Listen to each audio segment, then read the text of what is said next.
Students, I hope you all are doing well. So हमने कल start कर दिया था अपना chapter number 6 in OCM, social responsibility of business, जहां पे हमने इंट्रोडक्शन पढ़ लिया था and why there is a need for social responsibility, ये भी हमने स्टार्ट करके पूरा कंप्लीट हो गया था अपना। नाउ अब नेक्स्ट जो मेजर टॉपिक है वो है 6.2, that is responsibility towards different interested group. अभी जैसे आपको पता है कि हमारे बिजनेस में बहुत सारे जो ग्रुप्स हैं वो डील करते हैं हमारे बिजनेस से, जैसे कि सप्लायर्स ग्रुप हो गए, जैसे गवर्नमेंट हो गई, जैसे इंप्लॉइज हो गए, जैसे कंज्यूमर। तो ये कुछ सेक्शंस ऑफ पीपल हैं जो हमारे बिजनेस से डे टू डे लाइफ में इंटरैक्ट करते ही हैं। तो क्वेश्चन इज कि क्या हमारी कुछ रिस्पॉन्सिबिलिटी है इन सब वेरियस ग्रुप के टूवर्ड्स। तो यही टॉपिक जो है हम इस टॉपिक में कवर करने वाले हैं। जैसे इन्होंने बोला हुआ है कि बिजनेस कभी भी क्या आइसोलेशन में काम नहीं कर सकती है, they need society for input and output, ये हमने कल ही पढ़ लिया था। एंड ये सारी चीजें with the help of various interested group होता है, जैसे इन्वेस्टर्स रहते हैं, उसमें ओनर्स रहते हैं, employees. Interest of all this should be balance and properly protected. तो कभी भी बिजनेस को अगर सोसाइटी में सक्सेसफुली काम करना है तो ये चीज का बहुत ज्यादा ध्यान देना पड़ता है कि ये सारे जो इंटरेस्टेड ग्रुप है उनके जो नीड्स है, उनके टूवर्ड्स जो रिस्पॉन्सिबिलिटी है बिजनेस ने फुलफिल करनी चाहिए। तो सबसे पहला जो रिस्पॉन्सिबिलिटी आप अब देखोगे वो ओनर का रिस्पॉन्सिबिलिटी रहेगा, मतलब बिजनेस का रिस्पॉन्सिबिलिटी ओनर के टूवर्ड्स रहेगा। जैसे ओनर हमारे कंपनी के कौन है, तो शेयर होल्डर, ठीक है। तो सबसे पहली रिस्पॉन्सिबिलिटी हमारे जो शेयर होल्डर है, क्योंकि हम ओसीएम जो है, ओसीएम सब्जेक्ट जो है मेनली कंपनी के पॉइंट ऑफ व्यू से पढ़ते हैं, तो इसीलिए इधर मैं सिंपली कंक्लूजन ड्रॉ करूंगी कि ये कंपनी है एक, और ये कंपनी अगर ओनर बोल रही है तो ओनर कौन होते हैं, मेनली शेयर होल्डर्स रहते हैं। तो शेयर होल्डर के टूवर्ड्स हमारी क्या क्या रिस्पॉन्सिबिलिटी है फर्स्ट टॉपिक में ये बोला हुआ है, दैट इज 6.2.1। तो सबसे पहला रिस्पॉन्सिबिलिटी देखो, ओनर जो है हमारे लिए बिजनेस में बहुत बड़ा रिस्क लेते हैं, वो अपना कैपिटल इन्वेस्ट करते हैं। तो कहीं ना कहीं बिजनेस की भी एक रिस्पॉन्सिबिलिटी होनी चाहिए कि जैसे कि बिजनेस एक डिफरेंट एंटिटी है एंड ओनर ये डिफरेंट एंटिटी है। खासकर कंपनी के कंसेप्ट के अगर आप अकॉर्डिंगली पढ़ोगे तो these are distinct person, distinct एक आर्टिफिशियल पर्सन है और एक नेचुरल पर्सन है, और इन दोनों को लीगली अलग अलग पर्सन माना जाता है, ठीक है। तो इसी पॉइंट ऑफ व्यू से कि ओनर ने तो कैपिटल दिया है ना, और वो भी बहुत बड़ा रिस्क लेके दिया है, तो बिजनेस को ओनर के टूवर्ड्स क्या क्या रिस्पॉन्सिबिलिटी है बदले में देना, ये सारी चीजें हम इधर कवर कर रहे हैं। तो सबसे पहला है एज अ बिजनेस आप ओनर को रीजनेबल प्रॉफिट लाके दो, ठीक है। कि कोई भी इंसान अगर किसी भी बिजनेस, किसी भी स्टार्टअप में जब पैसे लगाता है तो उसकी एक बेसिक एक्सपेक्टेशंस होती है कि वो बिजनेस ने रीजनेबल प्रॉफिट अर्न करना चाहिए and time to time grow and expand करना चाहिए, और जितना हो सके उतनी फाइनेंशियल स्टेबिलिटी लानी चाहिए। फाइनेंशियल स्टेबिलिटी मतलब कभी भी फाइनेंशियल क्रंच नहीं होना चाहिए, फाइनेंशियल क्राइसिस नहीं होना चाहिए बिजनेस में। तो इसीलिए ये सारी चीजें कब नहीं होती है, जब बिजनेस रीजनेबल प्रॉफिट अर्न करता है।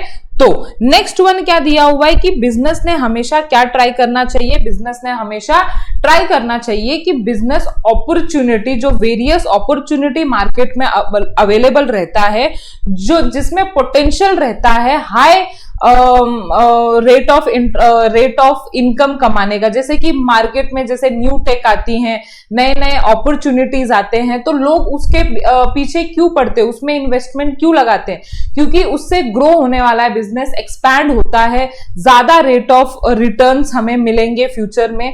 तो ये जो अपॉर्चुनिटी है कभी भी बिजनेस ने अपने हाथ से नहीं जाना चाहिए। एज अ बिजनेस ये ओनर के टूवर्ड्स रिस्पॉन्सिबिलिटी है कि ये सारे अपॉर्चुनिटी ग्रैब ऑन करना चाहिए और ट्राई करना चाहिए ग्रो करने का, डाइवर्स करने का बिजनेस में, और should be alert to find out the opportunity, हर वक्त अलर्ट मोड में रहना चाहिए। किस लिए? कि मार्केट में हमेशा कोई ना कोई अपॉर्चुनिटी अवेलेबल रहती है, तो उस चीज को ग्रैब करने के लिए for success of business it is very crucial and so when ever they arise it should be explored. ठीक है, तो जब भी अपॉर्चुनिटी आती है तब बिजनेस ने ट्राई करना चाहिए कि उसे ग्रैब ऑन करे और बदले में ऑफ कोर्स उससे प्रॉफिट वगैरह तो मिलेगा ही मिलेगा। Now third one is optimum use of capital. अभी ऑप्टिमम यूज ऑफ कैपिटल मतलब क्या होता है कि जब भी बिजनेस जब भी ओनर अपना पैसा लगाती है, ठीक है, तो कभी भी बिजनेस ने इस कैपिटल को लीनियंट नहीं लेना चाहिए, क्योंकि ये कैपिटल जो है बहुत हार्ड अर्न मनी होता है ना। कहीं से हो सकता है किसी ओनर ने तो उधारी लेके आपके बिजनेस में किसी होप से ये पैसा लगाया हो, ये कैपिटल लगाया हो, तो इसका जो यूटिलाइजेशन होना चाहिए वो प्रॉपर यूटिलाइजेशन होना चाहिए। ऐसे बेफिक्र तरीके से नहीं होना चाहिए, विदाउट वेस्टेज यूटिलाइजेशन होना चाहिए। तो एक बोलते हैं ना कि जैसे कि अपने घर का ही है, जैसे आपको पता है कंपनी के केस में जो मैनेजर्स रहते हैं वो बोर्ड ऑफ डायरेक्टर रहते हैं और शेयर होल्डर जो रहते हैं ओनर रहते हैं। शेयर होल्डर कभी भी कंपनी को मैनेज नहीं करते, तो ये डिफरेंट सेट ऑफ पीपल रहते हैं जिनके हाथ में जो कंपनी का पैसा है, एग्जैक्टली अगर मैं स्पेसिफिकली ओनर का जो पैसा है वो किसी और के हाथों से मैनेज होने वाला है। तो वही कंपनी ने थ्रू मैनेजर जो एजेंट है उनके थ्रू ये कैपिटल को बहुत अच्छी तरह से यूज करना चाहिए, केयरफुली यूज करना चाहिए, एफिशिएंटली यूज करना चाहिए, विदाउट वेस्टेज यूज करना चाहिए, है ना, जिससे कि कम से कम रिस्क हो उस कैपिटल को। अगर हमने कहीं पे इन्वेस्ट किया है तो कम से कम रिस्क हो। Management should give attention to the safety of the capital, है ना, तो रिस्क कम बाकी ज्यादा। Okay, now fourth one is वही वेस्टेज की बात बोली हुई है कि मैक्सिमम प्रॉफिटेबिलिटी पे ध्यान देना चाहिए by minimum wastage of time, money, man power should be minimise. तो जो भी हमारे ऑर्गेनाइजेशन में जो भी रिसोर्सेज हैं उसका एफिशिएंटली यूज होना चाहिए। एफिशिएंटली यूज मतलब विदाउट वेस्टेज यूज होना चाहिए, क्योंकि कहीं ना कहीं ये जो सारे रिसोर्सेज हैं वो किसके पैसों से या किसके थ्रू आए हुए हैं? ओनर के थ्रू आए हुए हैं। नेक्स्ट रिस्पॉन्सिबिलिटी जो है ओनर के टूवर्ड्स इज एफिशिएंट बिजनेस। तो वही चीज कंटिन्यू, मतलब कि एक ही चीज बार बार दी गई है, ये ऐसा ही पॉइंट है। तो एफिशिएंट बिजनेस मतलब कि जो भी आप रिसोर्सेज यूज कर रहे हो वो रिसोर्सेज कभी भी स्केयर होते हैं, है ना, लिमिटेड रिसोर्सेज होते हैं। तो उस लिमिटेड रिसोर्सेज को ऑप्टिमम लेवल पे यूटिलाइज करना चाहिए। Efficient use of resource will increase the profitability and productivity so that the business can conduct more efficiently. देखो, आप कम से कम वेस्टेज करोगे तो जाहिर सी बात है जब कम एक्सपेंडिचर होगा बिजनेस में तो ज्यादा प्रॉफिट होगा बिजनेस में। तो कम एक्सपेंडिचर करो, ज्यादा प्रॉफिट लाओ और ज्यादा प्रोडक्टिविटी लाओ, ज्यादा आउटपुट लाओ। इस पे ज्यादा फोकस होना चाहिए रादर देन वेस्टेज। ये सारी चीजों पे कम से कम जितना हो सके उतना ट्राई करना चाहिए कि मिनिमम वेस्टेज हो। Okay, now next responsibility is fair practices on stock exchange. अभी मेरा एक डिस्कशन हुआ था कि जब भी कंपनी को मैनेज करता है तो कौन सेट ऑफ पीपल करते हैं? Board of director. तो ये जो बोर्ड ऑफ डायरेक्टर होते हैं उनके पास इनसाइडर ट्रेडिंग करने का ये बहुत बड़ा चांस होता है, बिकॉज वो कंपनी से बहुत पास से जुड़े होते हैं। और इनफैक्ट कभी कभार ऐसा भी होता है कि जैसे ओनर का पैसा लगा हुआ है, डायरेक्टर मतलब ओनर का पैसा लगा हुआ है बिजनेस में और डायरेक्टर मैनेज कर रहे हैं, तो कहीं ना कहीं थोड़ा रिस्क रहता है। तो इधर बोला हुआ है कि जो बोर्ड ऑफ डायरेक्टर है, जो कंपनी को हैंडल कर रहे हैं, उन्होंने हमेशा ये ध्यान देना चाहिए कि कभी भी कोई भी डायरेक्टर, मतलब कंपनी के थ्रू कोई भी डायरेक्टर जो है अनफेयर ट्रेड प्रैक्टिसेस में ना घुसे। क्योंकि जैसे अगर बड़े बड़े अथॉरिटी को ये सारी चीजें पता चल गई तो बिजनेस का क्या होगा? बिजनेस को तो सीधा बंद कर दिया जाएगा। लॉस अल्टीमेटली किसको बेयर करना पड़ेगा? ओनर्स को बेयर करना पड़ेगा। तो कभी भी जो कंपनी है वो स्टॉक मार्केट पे, स्टॉक एक्सचेंज पे अनफेयर ट्रेड प्रैक्टिसेस ना करे, जैसे कि insider trading is one of the unfair trade practices. So all sort of unfair trade practices relating to stock exchange like insider trading, providing wrong and secret information should be avoided. मतलब क्या होता है insider trading में, जो अंदर के directors रहते हैं वो बाहर वाले कुछ सेलेक्टेड लोगों को अंदर की इंफॉर्मेशन बताते हैं। ये इंफॉर्मेशन वो लोग जान के ये पता लगा सकते हैं कि अभी मार्केट में इन कंपनी के जो शेयर्स है वो बढ़ने वाले हैं या गिरने वाले हैं। तो इससे क्या होता है कि जो ओनर्स रहते हैं, इन्वेस्टर्स रहते हैं भोले भाले, जिनको इन इंफॉर्मेशन की नॉलेज नहीं रहती है, उनका नुकसान होता है। और कुछ ऐसे चापलूसी लोगों के वजह से पूरा ओवरऑल मार्केट में इस कंपनी का नाम भी खराब होता है, जिससे कि लॉस झेलना पड़ता है जो सीधे साधे भोले भाले लोग होते हैं। तो ऐसा नहीं करना चाहिए। आर्टिफिशियली शेयर प्राइसेस इंक्रीज और डिक्रीज नहीं करवाना चाहिए, which will lead to the loss of common investors. तो भोले भाले लोगों का लॉस होगा, तो ऐसे चीजों से दूर ही रहना चाहिए। मतलब कि कंपनी का एक रिस्पॉन्सिबिलिटी है टूवर्ड्स ओनर कि आप फेयर प्रैक्टिसेस करो, स्टॉक एक्सचेंज पे अनफेयर ट्रेड प्रैक्टिसेस को जितना हो सके उतना अवॉइड करो, ओके, ताकि कंपनी का नाम, ब्रांड, गुडविल, इमेज बना रहे। Now next one is expansion and diversification. Common sense की बात है कि अगर आप बिजनेस जो है अच्छा काम करेगी, अच्छा प्रॉफिटेबिलिटी, कम वेस्टेज करेगी, इमेज अपना अच्छा रखेगी and optimum use of capital रखेगी, तो उससे खर्चा कम होगा, प्रॉफिट ज्यादा होगा, प्रोडक्टिविटी ज्यादा होगा। जब ये सारी चीजें अच्छी होंगी तो ही कंपनी किस चीज के बारे में सोचेगी, एक्सपेंशन एंड डाइवर्सिफिकेशन के बारे में सोचती है। तो जितना ज्यादा एक्सपैंड हो सके कंपनी से, उतना ज्यादा एक्सपेंशन एंड डाइवर्सिफिकेशन के बारे में हमने सोचना चाहिए, और इससे अल्टीमेटली फायदा किसका होगा, ओनर्स का होगा। So for expansion and diversification business should be growing and developing. Business should undertake R&D मतलब रिसर्च एंड डेवलपमेंट, जितना हो सके डेवलप करने के लिए, नए नए प्रोडक्ट्स बनाने के लिए, एक्सपैंड करने के लिए अपनी कंपनी में रिसर्च एंड डेवलपमेंट ये जो प्रोजेक्ट है वो रखना चाहिए, ताकि लोगों का वेरियस प्रोजेक्ट के थ्रू मार्केट में एक्सपेंशन हो एंड डाइवर्सिफिकेशन हो।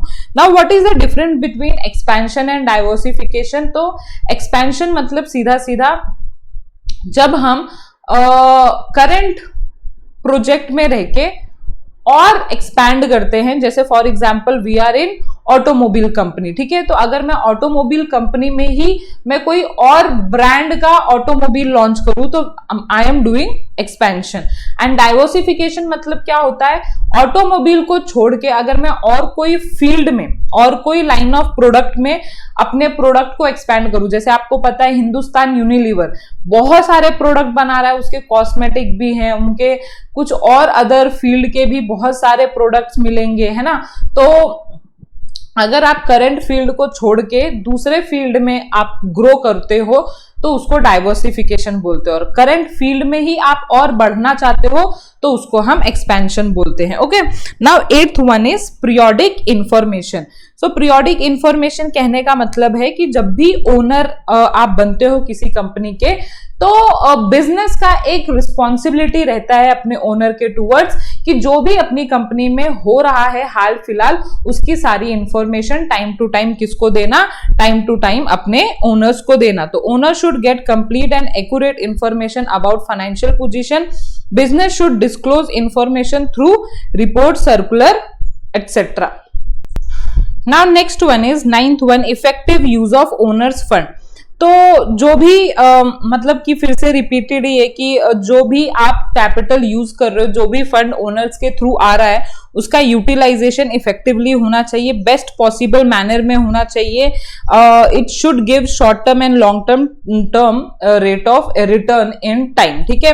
तो जो भी रिटर्न आना चाहिए वो टाइम पे रिटर्न आना चाहिए, ऐसी जगह पे ओनर्स का फंड जो है इन्वेस्ट होना चाहिए। Now next one is creating goodwill.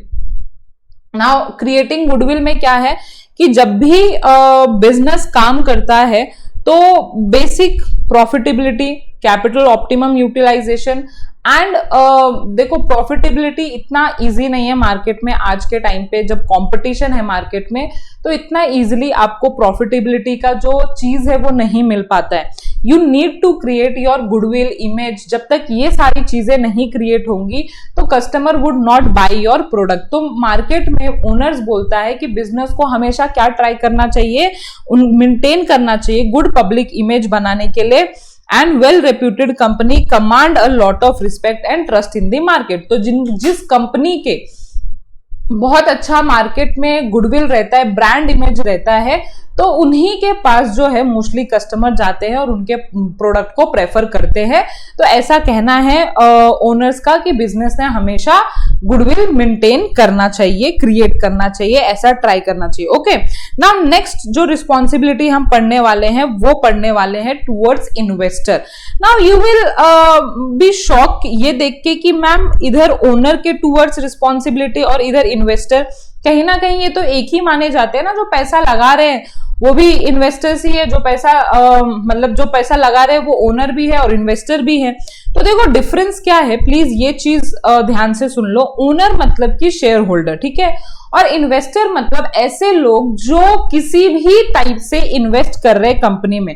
जैसे जिन लोगों का एसपी है, एसपी सब्जेक्ट है, उनको पता होगा इन दोनों में डिफरेंस। तो ओनर स्पेसिफिकली ओनर्स फंड के थ्रू आते हैं, है ना। अगर आपने चैप्टर नंबर 2 पढ़ा हुआ है sources of capital, sources of corporate finance, तो उसमें वो चीज डिस्टिंग्विशेबल किया हुआ है कि देखो ओनर्स के थ्रू जो फंड आता है वो ओनर्स फंड रहता है, लेकिन एक और मीडियम है जहां से कंपनी को पैसा मिलता है, दैट इज बोरोड फंड। तो कहने का मतलब है इन्वेस्टर वो भी लोग होते हैं, चाहे वो बोरोड फंड के थ्रू उन्होंने कंपनी में पैसा लगाया हो या ओनर्स फंड के थ्रू। देखो इन्वेस्टर में ओनर भी आएगा, ये है, बट अगर मैं ओनर को छोड़ के अगर इन्वेस्टर में इंक्लूड करूं तो इसमें सारे डिबेंचर्स होल्डर है ना, डिपोजिटर्स, बॉन्ड होल्डर्स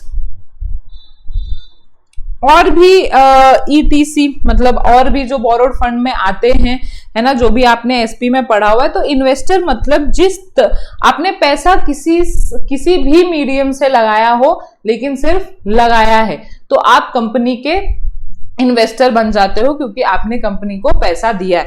तो अभी हम इन्हीं लोगों के टुवर्ड्स हम रिस्पॉन्सिबिलिटी देखेंगे। देखो इन्होंने बोला हुआ है they are the creditor of the business, और ये जो आपने ऊपर में पढ़ा था they are owner of the business, ठीक है। तो इधर जो पैसा लगा रहे हैं वो कौन लगा रहे हैं, आउटसाइडर्स पैसा लगा रहे हैं, बोरोड फंड के थ्रू पैसा लगा रहे हैं। तो पहला रिस्पॉन्सिबिलिटी जो बिजनेस का है इनके टुवर्ड्स ये है प्रॉपर कंडक्ट ऑफ मीटिंग। ये बोलते हैं कि एज अ क्रेडिटर हम ये एक्सपेक्ट करते हैं कि हमको कंपनी के बारे में थोड़ी सी नॉलेज होनी चाहिए, अपडेट इंफॉर्मेशन होनी चाहिए। तो कंपनी ने ट्राई करना चाहिए कि जितना प्रॉपर मीटिंग है उतना टाइम टू टाइम मीटिंग उन्होंने हेल्ड करना चाहिए। तो company should call meeting of investor and provide investor about business. Proper notice of meeting should be sent to them in the period of crisis. Investor should take into the confidence factor responsible for the failure should be known to the investor. तो जो भी चीज है उनको ये पता रहना चाहिए कि उनका जो पैसा है वो कहाँ पे लग रहा है, कौन से रिस्क फंड में लग रहा है एंड ऑल दैट। तो ये इंफॉर्मेशन अगर वो टाइम टू टाइम मिलती रहेगी तो they will be well satisfied और उनको कोई डर नहीं रहेगा फ्यूचर में और पैसा लगाने के लिए, ठीक है। तो पहला वाला तो समझ गया। Now return on investment. तो इनको इन्वेस्टमेंट का रिटर्न क्या मिलता है, एज यू नो हम इनको इंटरेस्ट देते हैं टाइम टू टाइम। तो इनको हमारे तरफ से, कंपनी के तरफ से time to time interest payment जाना चाहिए। ये एक लीगल कंपलसरी पेमेंट है। इसको बिना डिले किए जब वो ड्यू हो जाता है तो हमने उसको पे कर देना चाहिए। तो without any delay interest should be paid, that is return on investment should be paid. तो ये एक रिस्क मतलब ये जो इन्वेस्टर्स के जो पैसे होते हैं वो रिस्क मनी भी कहलाते हैं क्योंकि वो बहुत सारे रिस्क के साथ आते हैं, क्योंकि इनको बहुत कंपलसरी पेमेंट करना ही पड़ता है जब वो ड्यू हो जाते हैं। तो investor invest their money in the business and accept risk factor, they should get fair return on investment regularly in the form of interest. Following point should be considered. fair return on investment मिलना चाहिए, उनका जो investment है वो save रहना चाहिए, और उनका जो कैपिटल है वो टाइम टू टाइम एप्रिशिएट होना चाहिए बिजनेस में। मतलब कि ऐसा नहीं होना चाहिए कि बिजनेस ही इतनी डूब गई कि उनके ओरिजिनल कैपिटल भी डूब गया, तो ऐसा नहीं होना चाहिए। Business too should try to give their best to all investors also. Now third one is that is handling grievances. Grievances मतलब क्या होता है?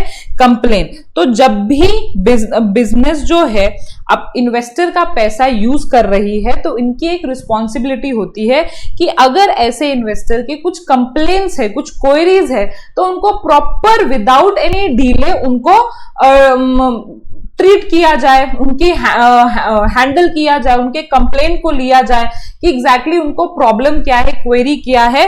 तो they should be effective methodology for this. Methodology मतलब प्रॉपर सिस्टम होना चाहिए इनकी grievances को हैंडल करने के लिए। All query regarding any issue must be answer in a satisfactory way. तो क्रेडिटर हमेशा यही चाहेंगे कि बिजनेस का भला हो, तो अगर उनकी कोई क्वेरी होती है तो उनको प्रॉपर वे में, प्रॉपर सैटिस्फैक्टरी वे में इनको आंसर करना चाहिए एज अ बिजनेस इन्वेस्टर को। Okay, now fourth one is maintain transparency. Transparency मतलब क्या होता है कि इनको अंधाधुंध मत रखो, है ना, कि हाँ हम कर देंगे, आज नहीं तो परसों कर देंगे, परसों नहीं तो तरसों कर देंगे, ऐसा नहीं चलेगा। आपने इनके पैसे लिए है ना, तो इनके साथ एक ट्रांसपेरेंसी मेंटेन करो कि आप क्या कर रहे हो एग्जैक्टली आप इनको बताओ। अगर कोई प्रॉब्लम है तो जेन्युइन तरीके से इनको बताओ। आप इनको ना बहुत सारे व्यवहार, मतलब जब व्यापारी लोग डील करते हैं अपने क्रेडिटर के साथ, तो फोन नहीं पिकअप करते हैं ना, वो पैसा मांगते रहते हैं, आज नहीं कल आना, अभी मैं बाहर गाऊं। तो इससे क्या होता है, आपका जो क्रेडिटर या फ्यूचर रिलेशन पे इंपैक्ट होता है, या जो बिलीव था, ट्रस्ट था, वो शायद अब नहीं रह पाता है। तो जितना हो सके कंपनी ने अपने क्रेडिटर्स के साथ, अपने इन्वेस्टर के साथ ट्रांसपेरेंसी मेंटेन करनी चाहिए। ट्रांसपेरेंसी मतलब जितना क्लियर इंफॉर्मेशन आप इनको दे सकते हो without giving any confidential information. ठीक है, आपने लेटर राइटिंग पढ़ा है अगर एसपी में, तो ये समझने की बात है कि इन्वेस्टर को सारी इंफॉर्मेशन नहीं दी जाती, लेकिन जितनी इंफॉर्मेशन दी जाती है वो correct, accurate information and time वाली इंफॉर्मेशन, जो टाइम पे होती है, मतलब अपडेटेड नॉलेज उनको प्रोवाइड करना चाहिए। तो investor provide long term capital as well as working capital to run business effectively, so should maintain high degree of transparency in its operation. मतलब जो कर रही है वो ट्रांसपेरेंट तरीके से करना चाहिए, क्या कर रही है, क्यों कर रही है, कैसे कर रही है, विदाउट कोई चीज को अपने पीछे रखते हुए। ना प्रॉपर डिस्क्लोजर ऑफ इंफॉर्मेशन, तो सेम, तो जो भी इंफॉर्मेशन क्रेडिटर को नेसेसरी हो एज पर लॉ, इनको प्रॉपर टाइम पे वो इंफॉर्मेशन जानी चाहिए, चाहे थ्रू ईमेल, चाहे थ्रू लेटर, या whatever media company uses. Management should present full and factual information to investor. They should get regular report, circular and statement of profit, मतलब balance sheet and profit and loss इनको time to time मिलते रहना चाहिए। Report, circular जो के लिए as per law mandatory है, ये भी इनको मिलना चाहिए। Next one, the financial performance of the company must be provide correctly so that the prospective investor can take right decision to invest in future. All will ensure that their investment is safe. सीधी सी बात बोली हुई है कि अगर आप झूठ मूठ बोलोगे, अगर आप सच छुपाओगे, तो जो फ्यूचर में क्रेडिटर आपके होने वाले हैं, अगर वो करंट क्रेडिटर की हालात ऐसे देख रहे हैं, तो फ्यूचर प्रोस्पेक्टिव क्रेडिटर्स भी आपके पास, इन्वेस्टर्स भी नहीं आएंगे। They will think twice thrice, है ना, कि यार ये कंपनी तो ऐसे कर रही है अपने इन्वेस्टर के साथ, तो क्या हमने इन्वेस्ट करना चाहिए। तो अगर आप अपना लॉन्ग टर्म बेनिफिट चाहते हो, अपना सेल्फ इंटरेस्ट चाहते हो बिजनेस में, तो आपने अगर अपने करंट इन्वेस्टर को खुश रखा, तो जाहिर सी बात है जो आपके प्रोस्पेक्टिव इन्वेस्टर्स है, जो आपके फ्यूचर में होने वाले इन्वेस्टर्स है, वो भी हंसी खुशी आएंगे और आपके कंपनी में इन्वेस्ट करेंगे। राइट और रॉन्ग, तो ये सारी चीजें होनी चाहिए कि आपने प्रॉपर डिस्क्लोजर ऑफ इंफॉर्मेशन देना चाहिए अपने करंट इन्वेस्टर्स को। 6th one is maintain solvency and Prestige. Solvency मतलब क्या होता है कि आपने जो बैलेंस शीट का पोजीशन है, बुरा हालत नहीं बना देना चाहिए। एक प्रॉपर बैलेंस रखना चाहिए अपने सॉल्वेंसी में। मतलब कि ऐसा नहीं होना चाहिए, फाइनेंशियल क्राइसिस नहीं होना चाहिए आपके बिजनेस में। जितना हो सके उतनी प्रॉपर प्लानिंग करके, प्रॉपर आइडिया लगा के आपने इनके फंड को यूज करना चाहिए। क्राइसिस के टाइम पे आपने कम से कम डिविडेंड देना चाहिए ताकि आपके हाथ में ज्यादा से ज्यादा पैसा बचे फॉर फ्यूचर कॉन्टिजेंसीज। तो कहने का मतलब है सॉल्वेंसी पोजीशन वो पोजीशन होता है जहां पे आप अपने पैसों को बेस्ट तरीके से मैनेज कर रहे हो, ताकि अगर फ्यूचर में कोई कॉन्टिजेंसीज आए, कोई इमरजेंसी आए तो यू हैव मनी। तो क्योंकि क्या होता है, अगर आपके पास पैसा तब नहीं रहा तो यू फेस फाइनेंशियल क्राइसिस, और फाइनेंशियल क्राइसिस में जो इमेज है कंपनी की, जो रेपुटेशन है वो गिरती है कि क्या यार अपने ये कंपनी तो अपना पैसा भी ठीक से मैनेज नहीं कर पा रही है। तो हर वक्त कंपनी ने क्या ट्राई करना चाहिए कि वो अपना सॉल्वेंसी पोजीशन एंड प्रेस्टीज, मतलब इज्जत जो है वो उसने मेंटेन करते रहना चाहिए। सो फाइनेंशियल पोजीशन हो, सॉल्वेंसी, प्रेस्टीज, गुडविल हो, ये सारी चीजें मेंटेन होना चाहिए। Continuous effort should be made in research, innovation and expansion program. तो ये सारी चीजों में उन्होंने बेस्ट पॉसिबल चीजें करते रहना चाहिए, चाहे रिसर्च हो, इनोवेशन हो नए नए प्रोडक्ट में, क्योंकि मार्केट में आप तभी आगे बढ़ पाओगे। तो ये था हमारा responsibility towards owner and responsibility towards investor. तो अगला टॉपिक हमारा टूवर्ड्स एम्प्लॉय रहेगा एंड देन टूवर्ड्स कंज्यूमर रहेगा। तो ऐसे ये चैप्टर इतना कुछ टफ नहीं है, but learning point of view थोड़ा सा ज्यादा है। धीरे धीरे करोगे, टाइम पे करोगे। अभी आई नो आप लोगों के थोड़े वेकेशंस चल रहे होंगे, है ना, गणपति बापा के टाइम पे गणपति बापा आए हैं घर में, तो आप बहुत बिजी हो। बट मैं ये सजेस्ट करूंगी कि यही टाइम है जब आप पढ़ सकते हो और अच्छी तरह से कर सकते हो। मेरा कहना है कि गणपति जी जैसे है ना, कि आप गणपति जी जैसा आप बनो, मेरा वही होप है। उनसे कुछ सीखो, वो उनके विचार कैसे थे, वो कैसे अपने माँ बाप को इज्जत देते थे, ये सारी चीजें जो है वो सीखने लायक है हमारे गणपति बापा से।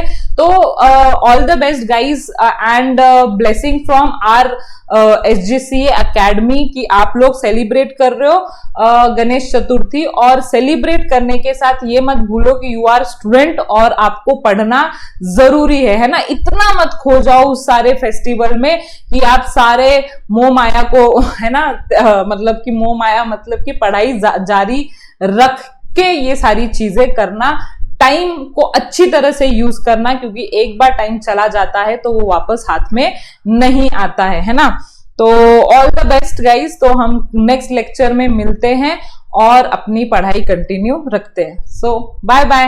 अगर आपको ये वीडियो पसंद आता है तो जरूर लाइक कर देना, चैनल को सब्सक्राइब कर देना कंटिन्यूअस नोटिफिकेशन के लिए, अपने ज्यादा से ज्यादा फ्रेंड्स को शेयर कर देना। और अगर आपको ये वीडियो में कुछ पसंद आता है, कुछ सजेशन देना है, तो जरूर हमें कमेंट करके बताना। सो ये हमारे कुछ सोशल मीडिया अकाउंट्स हैं जहां पे आप हमारे साथ और अच्छे से जुड़ सकते हैं, तो जरूर फॉलो करना। So see you in next video. Bye bye.